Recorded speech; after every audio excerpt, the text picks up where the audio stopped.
आम जगा भारी बढ़िया। षष्ठ अध्याय। जे रूपे ईश्वर प्रवेशे महत आदि तत्त्वमीशे विराट पुरुष संभव षष्ठ अध्याये प्रस्ताव। मैत्रेय उवाच।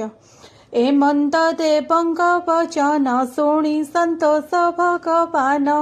निद्रित प्राय लोकतंत्र ईश्वर इच्छार आयत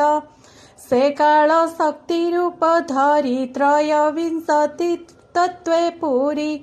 चेष्टा स्वरूपे तांक मध्ये निद्रित कर्म को प्रबोधे संजोग करी भिन्न भिन्न जाहार जहि प्रयोजन से त्रयोविंश तत्व गणे ईश्वर आज्ञा परमाणे जे जाहा मात्रा बल लई अधि पुरुष रूप बही एमंते परम पुरुष मात्रांग मध्ये परकाश एक आरेके क्षभ पाई चर चर लोक जहि सुवर्णमय से पुरुष रहिला सहस्र परस जले शयन नारायण अनादि परम कारण सकल जीव आत्मा से ही सर्व शरीरे संचरई संसारे जेते प्रजापति विश्व संसार को सर्जंती ताहांक रूप हेतु से ही तृतीय शक्ति किसे बही दैव आत्मा कर्ममय विभाग करी आत्मदेह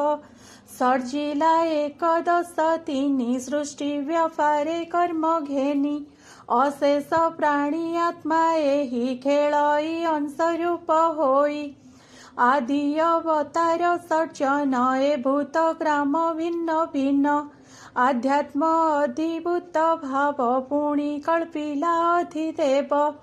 विराट रूपे दश प्राण एकाशे हृदय कारण जे प्राण अपान समान उदान व्यानटी प्रमाण कृकर कुर्मनाग ख्यात जे धनंजय देवदत्त एमंते दश प्राण करी एहांक वृत्ति भेदे हरि विश्व सर्जन अर्थे हरि तत्वंक कथा कुसुमरी प्रजापतिंक जन्म जानी विराज देहे चक्रपाणी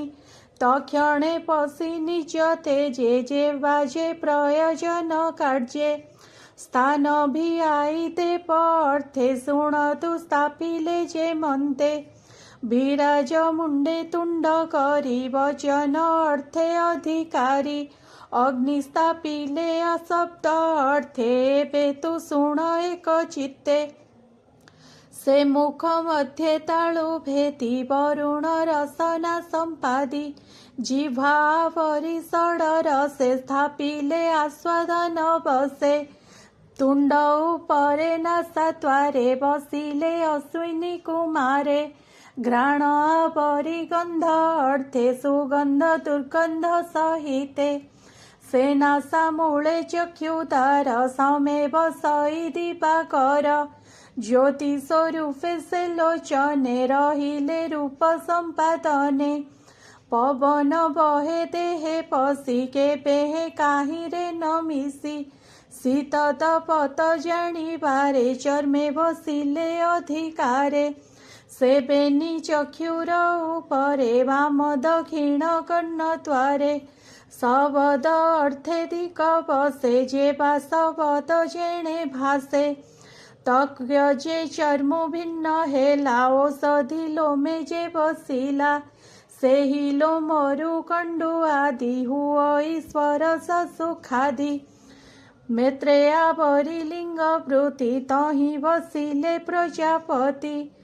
शुक्र रेतस अनुबंधे मैथुन स्वरस आनंदे संतति उपजीवा अर्थे लिंगे रहिले दृढ़ चित्ते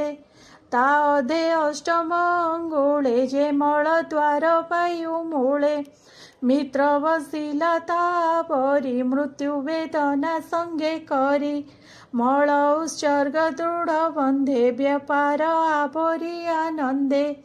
हृद उपरे बेनी भोजे इंद्र बसिला निज तेजे वृत्ति व्यापार कर्म अर्थे जीवर जीविका जे मन्ते कोटि शान्तन पात करी तहि बसिले नर हरि ए पिंड चलिब जे मन्ते गमन प्राप्य स्थान अर्थे भागीस बसे बुद्धि मध्ये जेणु जीवर बोध भेदे हृदय भेदे निशाकर जे मन व्यापार गोचर चंद्रमा त्रहि दृढ़ मते आवरी रहिला निश्चिंते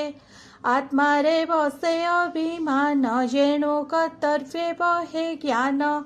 चित्त को भेदी स्रष्टा बसे जेणे से विज्ञान प्रकाशे मूर्धिनी देशे स्वर्ग रहे पाद जुगले मही बहे नाभिरु प्रकाशे गगन गुणंग वृत्ति घेनी शून्य ए मन्ते तिनि लोक मते देहे आवरिला निश्चिन्ते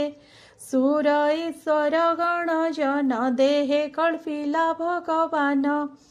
अत्यंत सत्वगुणे करि देवे रहिले स्वर्गपुरी